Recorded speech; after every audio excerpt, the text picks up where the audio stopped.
I just felt like we couldn't get open. We definitely couldn't get Tess open. They were face guarding her. And it's usually we just struggle with, I think we hold the ball too long, and then by the time we move the ball around, there's 8 seconds on the shot clock, and then me or Libby have to come off and try to get a shot off. And I think it's very difficult. Seems like that's been a recurring theme the past few games here. Maybe a couple late shot clocks and long possessions. Was what's the mindset here trying as far as trying to work through that and find that solution? Yeah, we're trying to change up our offense halfway through the season with all the injuries we've had and everything. We had to change up our offense, and we're all still learning this new offense, and I think we're a little lost. So we're trying to figure it out in practice. We're working on end of shot clock situations because regardless we're going to be in that situation. But we got to figure it out. When you have those lulls with that new offense, Libby, just how tough is it to mentally just stay positive and stay focused on that next play? Yeah, it's frustrating, especially I think for, like Megan said, when I'm chucking up shots at the end of shot clock, I see myself missing so much. I mean, that's frustrating. Then I have my wide open ones, and I miss those too. So, I mean, not to make excuses, but it's frustrating for sure.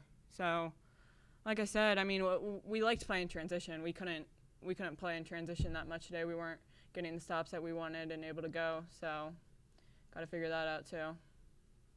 Speaking of getting stops and defensive opportunities, making 8 steals, it seems like you had opportunities here where it's almost like you just anticipated what to happen.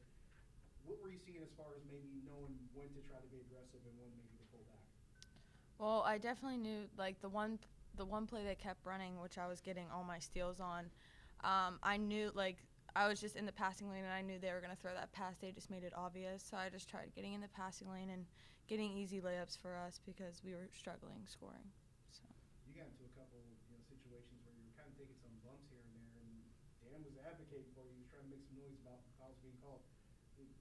What were you feeling going throughout this game? Looks like you were taking some shots here and there. Yeah, I mean, my body's definitely going to be hurting after this one, but I just need rest, and I'll be fine for the next game. I mean, for you personally, how much pride do you take in that defensive side of the game, learning their tendencies and trying to get an advantage of that? I definitely think that's like my go-to thing. I try to get stops on defense so I can get momentum going on offense for my team, and if I can get steals, I think that gives us the energy, like, on the court and on the bench that we need. So I just try to be that energy player for us. Libby, what does Megan kind of do for the team from your perspective in terms of bringing that energy? Yeah, energy. Especially on that. I didn't even know she had 8 steals. That's unbelievable. On the defensive end, getting up in their face and really making them tired. That helps us a lot. Like I said, we love to play in transition, so when she's able to do that, gives us energy. You guys mentioned trying to find opportunities for Tess. This is mostly the second time in a couple weeks now. George Mason made another one. And in the third quarter, she knocks down a big shot and gives you guys a shot in the arm. How hard is it to try to keep that going, knowing opportunities may not be as easy to find?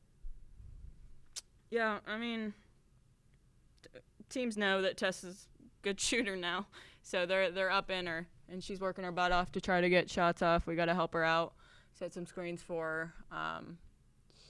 But we can't just focus on that. We still got to go out and play and try to win the basketball game regardless. To either or both of you, lots of close losses and offensive change, and just so many times tipping point. Just what is it that's going to keep you guys together and positive-minded for whatever comes next? Yeah, I mean, I think we're positive. They had a good game. They finished the game well. They hit some free throws. We got to stay positive. Like I said, keep working on our offense. Figure out, we got to work on our end of game situations. We're struggling when we get to the end of games. Fourth quarter, we're really struggling to score the ball. So we just got to keep working. Yeah, I agree. George Washington isn't defined by their record, obviously. They haven't won a conference game, and they've been itching to get a win. They're in almost every game, and I think the problem with us is we can't finish out games. It's the fourth quarter. We go in like a drought, and I think that's what we need to work on most going into the A-10 tournament.